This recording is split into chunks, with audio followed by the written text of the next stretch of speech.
Kita adalah orang-orang yang berbahagia karena siapakah Allah seperti Allah kita yang mau datang dari surga menjadi manusia hanya untuk menemui anak-anaknya, yaitu saudara dan saya. Karena Tuhan ingin menyatakan dirinya supaya saudara dan saya boleh mengenal Dia. Yang kedua, alasan Dia datang ke dunia adalah untuk memberikan hidup kepada saudara dan saya. Sehingga lewat Tuhan Yesus kita memiliki jaminan. Yang pertama adalah kita punya jaminan keselamatan.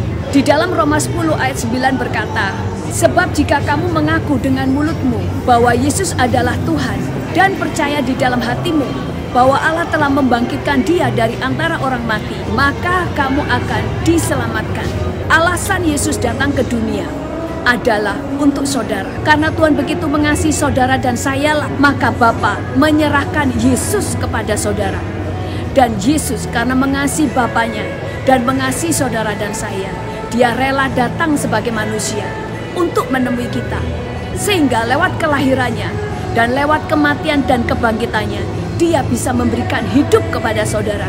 Sehingga melalui Yesus kita adalah orang-orang yang memiliki jaminan keselamatan. Yang kedua adalah kita memiliki jaminan dibangkitkan dari antara orang mati. Di dalam Roma 8 ayat 11 berkata, dan jika roh Dia yang telah membangkitkan Yesus dari antara orang mati diam di dalam kamu, maka Ia yang telah membangkitkan Kristus Yesus dari antara orang mati, maka akan membangkitkan juga tubuhmu yang fana itu oleh rohnya yang diam di dalam kamu. Yang ketiga adalah lewat Yesus kita memiliki jaminan masuk surga. Di dalam Filipi 3 ayat 20 sampai 21 berkata, karena kewarganegaraan kita adalah di dalam surga.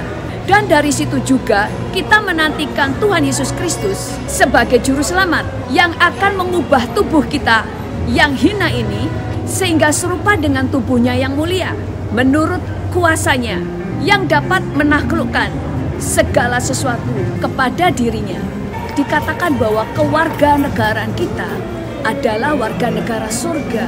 Karena kita adalah warga negara surga, kapanpun kita dibawa pulang, pasti kita pulang ke surga. Karena kita adalah warga negara surga. Bahkan kita bukan hanya warga negara kerajaan surga, tetapi kita adalah anak-anak dari pemilik surga, yaitu Tuhan Yesus sendiri. Yang keempat adalah kita punya jaminan beroleh hidup kekal. Di dalam Roma 6 ayat 3 berkata, sebab upah dosa adalah maut, tetapi karunia Allah ialah hidup kekal dalam Kristus Yesus Tuhan kita. Kenapa Tuhan harus menyelamatkan saudara? Karena banyak manusia yang tidak tahu bahwa ada kehidupan setelah kematian. Ada banyak orang yang berpikir tidak ada lagi kehidupan setelah kematian. Itu sebabnya ada orang-orang yang bunuh diri. Ada orang-orang yang berbuat sejahat-jahatnya. Karena mereka berpikir mereka hanya hidup satu kali, setelah itu mati.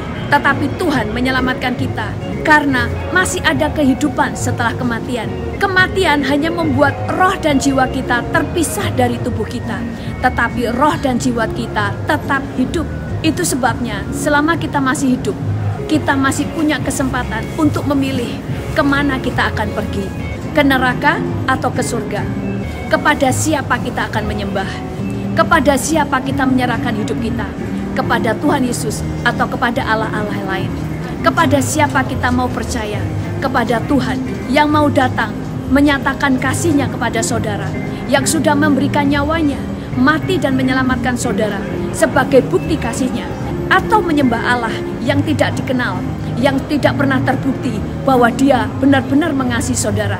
Karena tidak ada Allah lain yang dapat membuktikan cintanya, yang mau datang ke dunia, mati untuk saudara, dan mau berkorban demi keselamatan saudara selain Yesus. Tuhan Yesus memberkati.